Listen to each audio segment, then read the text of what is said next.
seated at her desk with piles and piles of letters and documents and things that are already open and ready to be processed, others that she still needs to read. Quite a busy place as well, even though a more quiet one.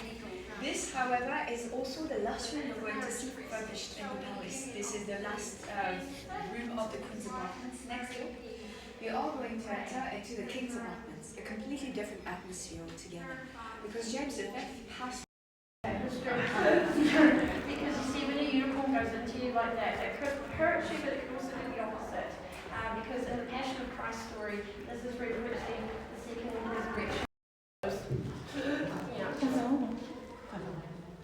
These are the replicas of the ones found in New York City in the Met cloisters, because thank goodness they're there, because they are now the only example, period, of a unicorn hunt.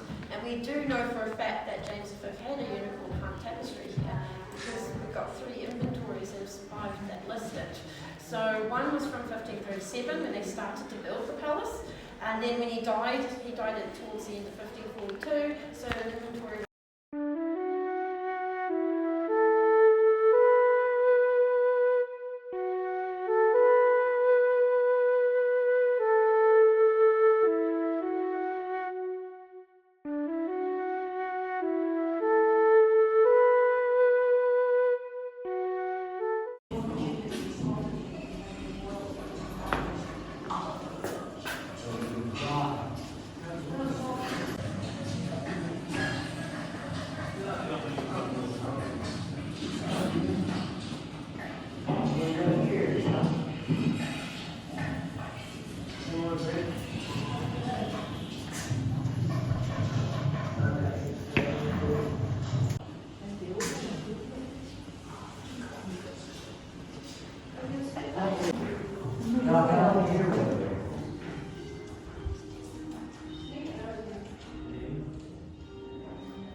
Here,